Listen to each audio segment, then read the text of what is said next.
So we're going to take a step back from simplifying radicals for a minute and actually use it to do something. So in geometry, we see a lot of radicals showing up in different places, and one of the big places that you see them is when you're working with triangles. And so we're going to apply what we know about radicals to something that you should have already seen, which is the Pythagorean theorem.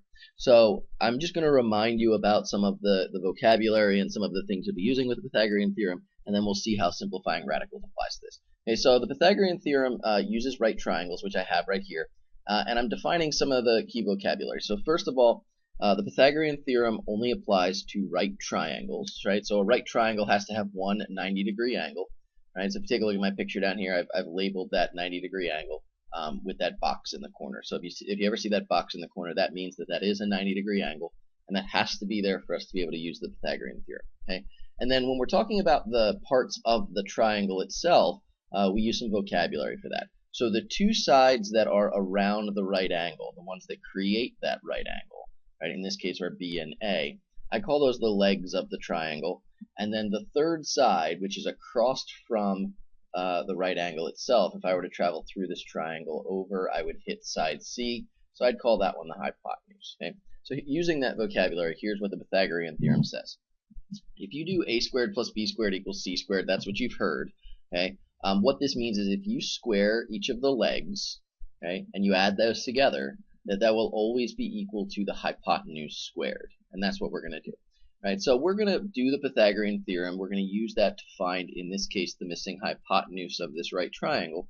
And when we leave our answers, when we simplify our answers, we're going to leave it in simplest radical form, which means we're not going to go to our calculator and type in the square root of something and find out what the decimal approximation is. We're going to leave it with a radical. Right? So let's do this problem. So if I were to go through this problem, I would say, okay, this is my leg, okay, and this is also a leg because they're around the right angle, okay, which means the thing that I don't know is the hypotenuse. So when I do a squared plus b squared equals c squared, I know a and b, and it doesn't matter which of these two you put in for a and which one you put in for b, they're interchangeable. So I'm just going to do 10 squared plus 12 squared, but you might do it the other way around. That's fine. Okay. So I'm going to simplify the left-hand side. This looks like 100, and 12 squared is 144. Okay, and that's c squared.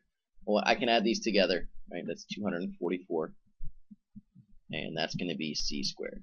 Well, if I want to know what c is, I don't want to know what c squared is. I want to know what c is. So I need to square root c squared to get c, which means I also need to square root 244. Okay, so this is to the point where we're doing something a little bit different from what you might have done in the past.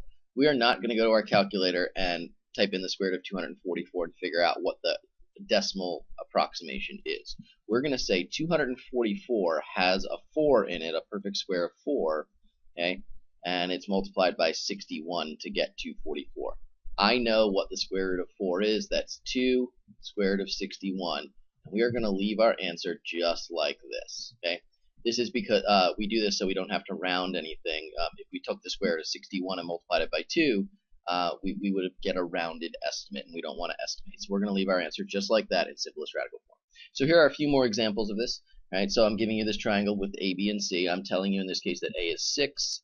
Right, so I got a little 6 down here, and B is 3. So once again, I know the legs of this triangle. So when I do 6 squared plus 3 squared equals the missing value of c squared, this looks like 36 plus 9, right,